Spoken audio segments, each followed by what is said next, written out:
What's up, guys? Today let's get Radiant together. But how? Well, first we need to work into your basics. Your basics will define you as a player and will make you consistent. But what should you first work on? Oh, crosshair placement. Let's first start with crosshair placement. When should you hold wide or close? So the general idea is that once they are quiet, it's very likely that they will walk peek you. So here I have no information, I don't know where they are. So basically I should be holding close, right? And if they rush me and I have sound, I should be holding wide. Go. However, with holding wide, there's a little problem when they're rushing. Sometimes people, when they rush, they don't just go wide. They sometimes hold W. So the thing that you guys need to tell yourself is you gotta be ready for anything at that point. If they hold W, you gotta be ready to flick to them and track them. So let's do an example. Just like that. So I gotta flick to the W peak and kill them. The problem with crosshair placement is that it will not always be perfect. You guys need to be ready to track or use movement. There always needs to be a backup plan. So let's try simulation right now. Let's go. You see? So he didn't shoot back obviously, but my backup plan is to use movement. The next backup plan I have is I could be tracking. So let's do that again. So there's two choices. If my crosshair placement is weak and I'm missing, well, it's okay. I shouldn't panic. I shouldn't dash away. I shouldn't hide. But I can track them, or I can use movement and fight at the same time. So number 2 is clearing. You guys need to make sure to not skip any steps and to slice the pie when you're clearing. So let's slice the pie and not skip any steps. So when you're clearing, some people are very drastic with their clearing. They go from A to B. However, there's other angles coming into factor. And if you don't skip that angle, you can kill them. So just do it, I'll put it in slow motion. But let me talk first. So when you're not clearing, you're most likely about to overexpose yourself. So let's show a little example. Let's go. So here, instead of having a good shot while clearing well, he needs to flick to me. And he's completely not ready. And if you're walk peeking, do it again. With the same idea, it's even worse. So I see him in slow motion and I can punish him right away. So once you know how to clear, right, you basically know where they will be and you won't get as punished as much, right? But what if you know someone is into the angle already and you know he's going to be aggressive, like this REYNA right here? So there's a few choices here. You can either jump peek and bait his shot. You can jiggle and bait his shot. You can pre-fire and bait his shot. But there's a few things you should not do. You shouldn't walk peek him. Like we saw earlier, you overexpose yourself. You're basically doing a slow motion peek, which is bad. You shouldn't also hold tight, because he's holding tight either way. No, you shouldn't swing close because he's holding tight. If you swing close, it's very predictable for him to kill you. He's holding that either way. However, if you play with movement, you bait his shots, you're adding pressure to him. And then after what you do, you wait a little second, you hit him with the white swing. And you can line up the shot really easily. So when you're peeking into something, what's very important is to line up your shot. Here, I know he's there, right? I would have jump peeked him. I see him. First, align your crosshair placement high enough, and make sure that you align your movement keys with it. You're coming to the angle. Oh, he's moving because he's the GOAT. But move up your movement keys, then you're landing right on him. You don't even need to use your mouse at all. And that's how you should line up your shots. If he's moving like he did earlier, keep moving, Titan. Just hit him with the little white swing. And burst him. Your bullets will always go to him as long as you're tracking that right direction. So what's very important when you're peeking is that you shouldn't rush your peeks. So if I'm jiggling this, I don't want to go directly right after, because he might shoot at my jiggle and I might just get sprayed down. So let's do an example. Oh my god. Yeah, well, that happens if you show your body too much. Again. Yeah. So just like that, you just take a lot of damage, and I would have died. He just didn't kill me because he's stupid. But that's fine. So that's not the problem here. So when you're jiggling, it's just the same thing again. If you're jiggling, shoot.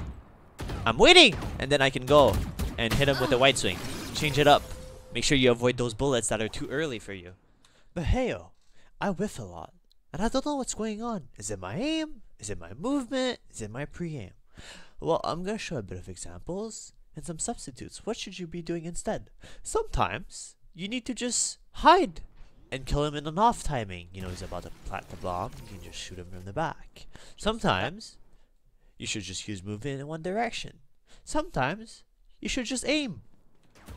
You just need to use different tools to help you kill the person. Don't only rely on aim, use different stuff. And that's going to make you a more consistent player and a better player.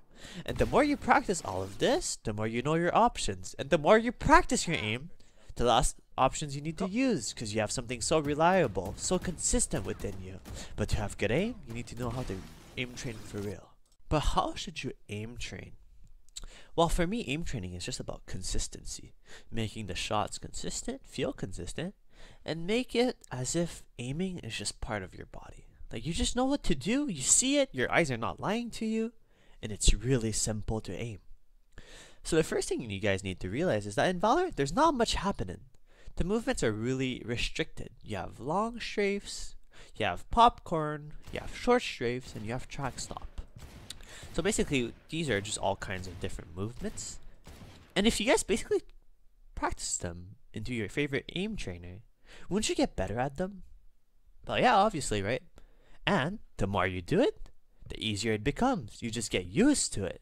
You know, people would tell you, go faster, do something harder, so that when you come into Valorant, everything seems slower. But what if I just can't even do the movement in the first place, you know? What's very important here is to be consistent. When you see something, you recognize what it is, your eyes see what it is, and then you can react to it. You need to be smooth with your movement. You know what to do, you know how to track it. And that gives you pure confidence into your aim, and that gives you the consistency that you need to become the god aimer that you want to be. Also, some people would tell you, static is super important. You need to be able to do static. You need to be able to click targets that are standing still in FPS games, especially Valorant. But no, targets are never not moving. They're always moving.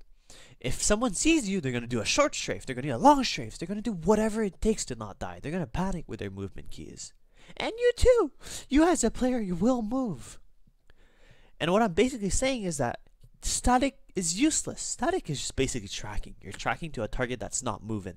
You're just going from A to B, and then you're practicing your actual tracking. So tracking can be broken into two parts. The static part, where you just go from A to B, and then you track letter B. If it's going short strafe, you track that. If it's doing a popcorn, you track that. If it's doing a long strafe, you track that. Sometimes you guys are too passive. You don't play off angles, you don't play off timings, or you just don't lurk. You don't make sure your presence is known. So let's first start with playing aggressively off timing. So my REYNA, what she will do is she will come down from stairs, right? They will rush B at some point.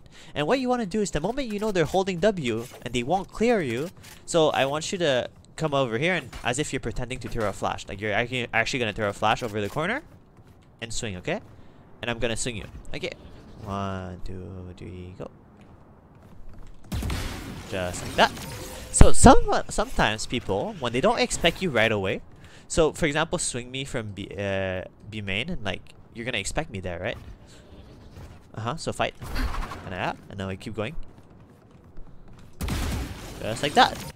So this is what you call an off timing, right?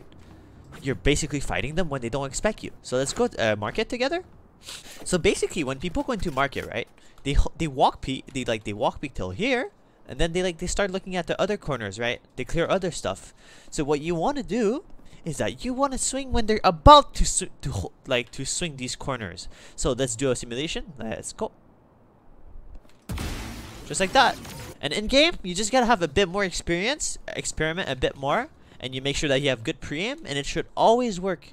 If you don't have sound, hold tight, and it's a really good tool to use. The next thing you can do, because you can't always do off timings, right? You can play with off angles. So some people will jump peek very tight, like this, and they will jiggle, right? And they won't be able to see much. They just want to gather information. But what you can do is play here. So I want you to hold W swing towards me. Cash money. Just like that. So you're playing close and aggressive. Let's do another thing.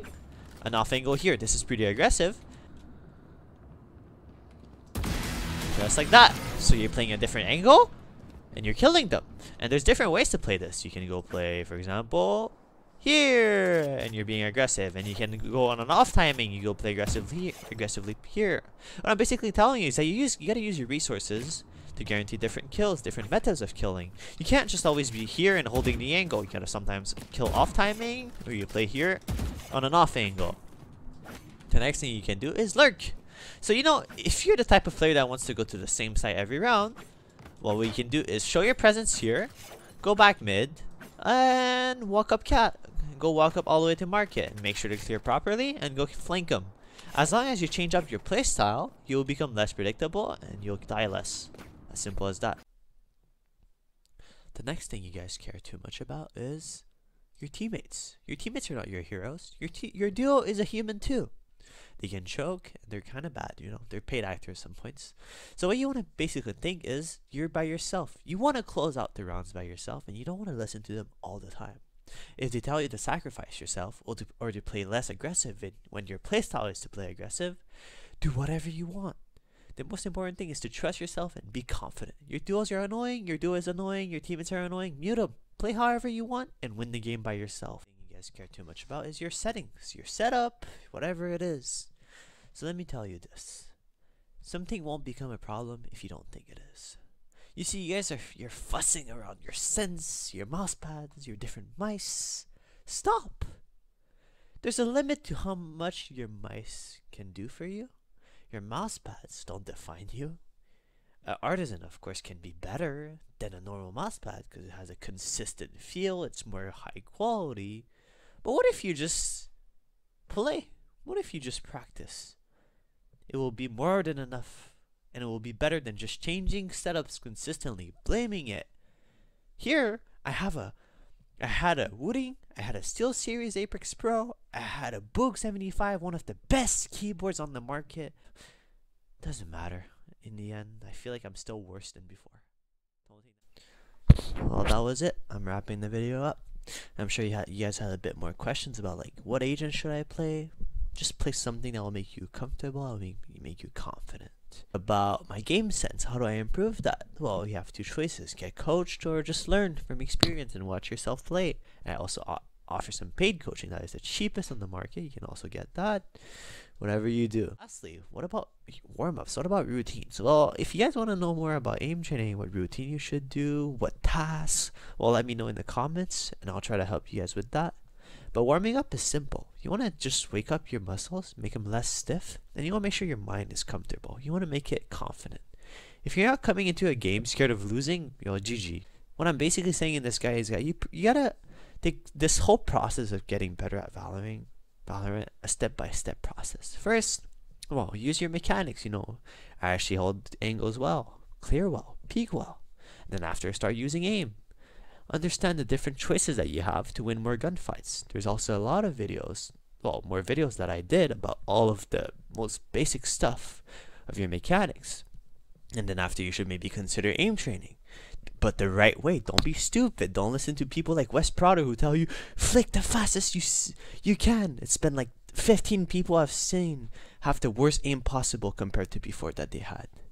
And then after, you can be a bit more smart. Just start using game sense. That's on the higher level. But like, higher level is never, because nobody can aim. Just out aim them.